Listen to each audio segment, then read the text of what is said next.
Hello students, पिछले videos में आपने देखा कि टेंस के टाइप्स क्या क्या हैं और वर्ब के फॉर्म्स देखा आपने। अब हम आज से इस वीडियो से ये देखेंगे कि टेंस के प्रत्येक टेंसेस के स्ट्रक्चर क्या हैं और उनको किस ढंग से कहाँ कहाँ हम कैसे यूज़ किए करते हैं। तो इसमें हम आपको सबसे पहला टेंस प्रेजेंट सिंपल देखेंगे, या इसी का अन्य नाम क्या है, इंडेफिनिट। प्रेजेंट सिंपल या इंडेफिनिट, इंडेफिनिट यानी अनिश्चित। तो जब इसमें इंडेफिनिट इसलिए बोला जाता है क्योंकि इसमें कार्य की जो स्थिति स्टेट है वो निश्चित नहीं होती है, और साथ में ये समय क्या है इसका, वर्तमान। तो टाइम क्या है, प्रेजेंट, और स्टेट क्या है, इंडेफिनिट, अनिश्चित। इसलिए इसीलिए इसको अन्य क्या बोलते हैं, सिंपल, क्योंकि इसमें यह स्पष्ट नहीं होता कि कार्य की दशा क्या है। इसको हम आगे उदाहरण से देखेंगे। इसमें हम कैसे डिसाइड करेंगे कि कोई वाक्य जो है हिंदी का वो प्रेजेंट सिंपल टेंस में है। इसको हम इस ढंग से समझेंगे कि इस वाक्य, किसी भी वाक्य की संरचना इस स्वरूप में है तो हम उसको प्रेजेंट सिंपल या इंडेफिनिट टेंस में है ये बोलेंगे।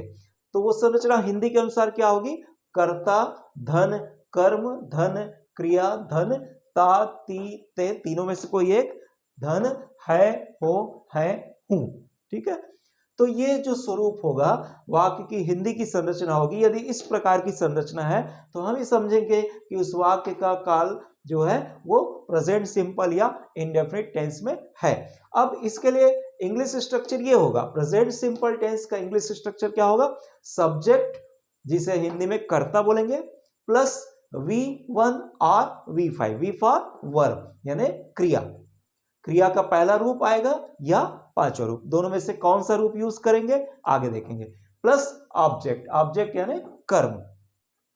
तो जैसा पहले हम बताए थे आपको कि सब्जेक्ट क्या होता है, कार्य, वाक्य में जो वर्ब है, क्रिया, कार्य है, एक्शन है, उसको करने वाला व्यक्ति क्या कहलाएगा, सब्जेक्ट, कर्ता। कर्ता मतलब कार्य करने वाला जो भी वर्ब। और ऑब्जेक्ट क्या है, ऑब्जेक्ट वो है जिस पर क्रिया का प्रभाव पड़ता है। ऑब्जेक्ट एक डिटेल कॉन्सेप्ट है, इसको हम आगे समझेंगे अलग से। तो अब इसके रूल देखेंगे हम कि कैसे ये स्ट्रक्चर को हम फॉर्म करेंगे। चूंकि यहां पर हम देख रहे हैं वर्ब के दो रूप यूज कर रहे हैं हम, या तो फर्स्ट या तो फिफ्थ। वर्ब के फॉर्म्स हम पिछले वीडियो में आपको बता चुके हैं। तो कब हम ये वर्ब का फर्स्ट फॉर्म यूज करेंगे, कब वर्ब का फिफ्थ फॉर्म यूज करेंगे, ये डिपेंड करेगा कि सब्जेक्ट हम कौन सा ले रहे हैं। रूल, तो फर्स्ट में हम रूल में देखेंगे कि यदि सब्जेक्ट, सब्जेक्ट यानी कर्ता, थर्ड पर्सन सिंगुलर नंबर है। थर्ड पर्सन सिंगुलर नंबर क्या है, ये हम चार्ट बता चुके हैं पहले आपको, पर्सन नंबर चार्ट में आई, वी, यू, ये तीन, और जो भी प्लूरल है उसको छोड़ दीजिए, तो वो सब क्या होगा, थर्ड पर्सन सिंगुलर होगा। I, we, you, I, we, you, और जो भी प्लूरल नंबर है, ठीक है, तो वो सब क्या होगा, थर्ड पर्सन सिंगुलर होगा। तो यदि सब्जेक्ट वाक्य में थर्ड पर्सन सिंगुलर नंबर हो, अन्य पुरुष एक वचन, तो हम क्या करेंगे, वर्ब का पांचवा रूप यूज करेंगे। और हम बता चुके हैं वर्ब का पांचवा रूप क्या होता है। वर्ब के first V5 is equal to V1 plus S और ES। वर्ब के फर्स्ट फॉर्म में यदि आप S या ES जोड़ते हैं तो उसको हम क्या बोलते हैं, वर्ब का फिफ्थ फॉर्म। तो ये S या ES जोड़ने के लिए नियम क्या होगा, या तो S जोड़ेंगे या तो ES जोड़ेंगे। तो कब S जोड़ेंगे, कब ES जोड़ेंगे, नियम यह है कि यदि वर्ब के लास्ट में, एंड में S और SH और CH और X और O और Z is used, we will add ES. If the verb, in English, if the verb ends in S, SS, CH, X, O or Z, we add ES to the verb. यदि इनमें से किसी भी letter से अंत नहीं होता verb का, तो हम क्या करेंगे, फिर उस वर्ब में केवल S जोड़ देंगे। मतलब क्या हुआ, वर्ब में फिफ्थ फॉर्म बनाने के लिए हम फर्स्ट फॉर्म में S या ES जोड़ते हैं, तो इस कंडीशन में हम ES जोड़ते हैं, और इनके अलावा अन्य कोई कंडीशन है, मतलब वर्ब के अंत में इनमें से नहीं किसी अन्य अक्षर लेटर से शुरू अंत होता है वर्ब का, तो हम क्या करेंगे, उसमें कोई S जोड़ देंगे। जैसे उदाहरण के लिए मैं आपको बोलूं कि ये एक third person singular number subject है ही, जैसा आप पढ़ चुके हैं पहले ही। अब यहां पर एक वर्ब मैं ले रहा हूं गो, ही, गो। अब यहां पर आप देखिए, चूंकि subject third person singular number है ही, इसलिए वर्ब यानी गो में एस या ईएस तो हम जोड़ेंगे, तभी वो सही ढंग से उसका ट्रांसलेशन हो पाएगा। अब गो में हमको देखना होगा एस जोड़ेंगे कि ईएस। तो हम देखें कि वर्ब के एंड किससे हो रहा है, वर्ब का एंड किससे हो रहा है, ओ से हो रहा है। तो देखिए वर्ब के अंत में इनमें से कुछ है तो ईएस जोड़ेंगे, वर्ब के अंत में मतलब ओ है तो ईएस जोड़ेंगे। तो अब ये आप देख लिए कि यहां पर हमने ईएस जोड़ा। अब ये सही ट्रांसलेशन हुआ ही गोज। अगर आगे हम लेना चाहें ही गोज होम, ये इस तरह से। अगर ये हम सब्जेक्ट थर्ड पर्सन सिंगुलर ना लेकर कुछ और लेते, मान लीजिए हम सब्जेक्ट आई ले रहे हैं, यानी क्या हो गया ये फर्स्ट पर्सन सिंगुलर। तो अभी हमने देखा कि वर्ब में एस या ईएस केवल थर्ड पर्सन सिंगुलर नंबर के रहने पर जोड़ी जाती है, नहीं तो हम एस ईएस नहीं जोड़ते। यदि ये फर्स्ट पर्सन है तो भी एस ईएस नहीं जुड़ेगा, यदि ये सेकंड पर्सन है तो भी एस ईएस नहीं जुड़ेगा, गो ही रहेगी क्रिया।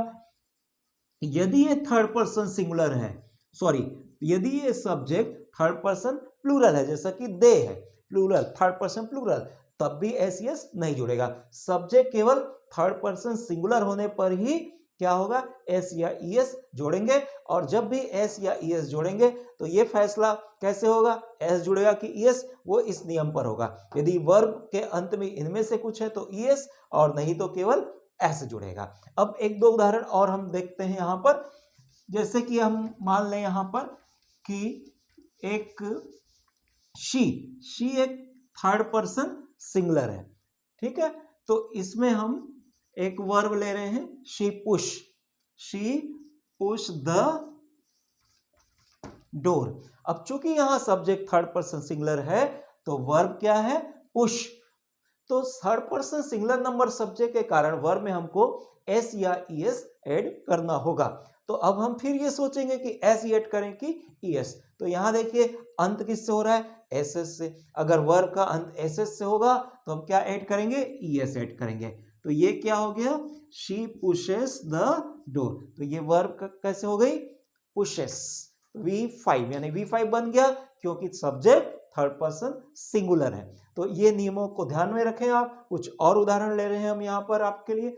अब आप देख सकते हैं, जैसे मैं बोलूं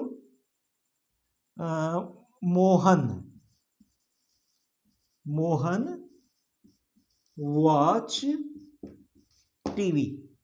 मोहन सब्जेक्ट है, नेम कोई भी हो वो सिंगुलर होता है और ये थर्ड पर्सन भी होता है। तो ये सब्जेक्ट यहां अगेन थर्ड पर्सन सिंगुलर है। वर्ब क्या है, वॉच। वर्ब के लास्ट में क्या आया है, CH। वर्ब के लास्ट में CH आया, तो वर्ब के अंत में यदि CH आए तो हम क्या लेंगे, उसमें ES जोड़ेंगे, फिर वो V5 बन जाएगा। Mohan watches TV, Mohan TV देखता है, वह दरवाजा धकेलती है। ये हिंदी ट्रांसलेशन हो गया। She pushes the door, Mohan watches TV. इस तरह से आई गो होम या she goes home, he goes home. ठीक है, ये ध्यान रखेंगे। अब यहां पर मैं एक और उदाहरण लेता हूं। Muhammad Ali box in the ring. Muhammad Ali name है, मोहम्मद अली नाम है, इसलिए ये थर्ड पर्सन सिंगुलर हो गया। और बॉक्स यानी बॉक्सिंग जो खेल होता है, मोहम्मद अली बॉक्स, तो एक्स पर अंत हो रहा है। चूंकि सब्जेक्ट थर्ड पर्सन सिंगुलर है इसलिए वर्ब में एस या ईएस तो जोड़ना होगा। फिर ये सोचे एक्स जोड़ें, सॉरी एस जोड़ें कि ईएक्स जोड़ें। लास्ट एक्स से हो रहा है तो हमको ईएस जोड़ना पड़ेगा। Muhammad Ali boxes in the ring, Muhammad Ali ring में बॉक्सिंग करता है। मोहम्मद अली रिंग में बॉक्सिंग करता है, इस तरह से।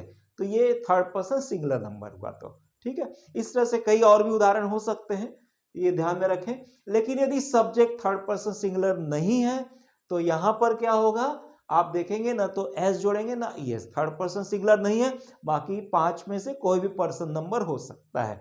जैसे मैं आपको बोलूं कि आई, तो आई क्या हो गया, फर्स्ट पर्सन सिंगुलर।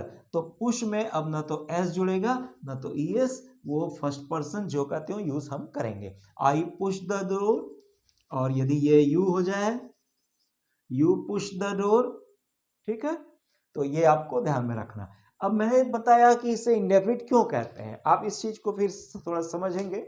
इंडेफिनिट इसलिए बोलते हैं इसे क्योंकि इसमें कार्य के होने की बात तो होती है, समय क्लियर होता है, समय पता चल जाता है कि ये कब की बात है, तुम दरवाजा ढकेलते हो, ये वर्तमान की बात है, अभी की बात है। लेकिन वो जो क्रिया है उसके होने के बारे में अभी वर्तमान में आप कुछ निश्चित नहीं बोल सकते कि वो क्रिया किस स्थिति में है, क्रिया चल रही है कि कार्य हो चुका है कि शुरू होने को है, क्या स्थिति है, नहीं मालूम, इसलिए क्या बोल दे, इंडेफिनिट। जैसे मैं आपसे बोलूं कि तुम दरवाजा ढकेलते हो, तो यहां पर यह क्लियर नहीं होता कि अभी क्या स्थिति, अभी वो दरवाजा ढकेल रहे हो कि नहीं, कि वो कार्य चल रहा है।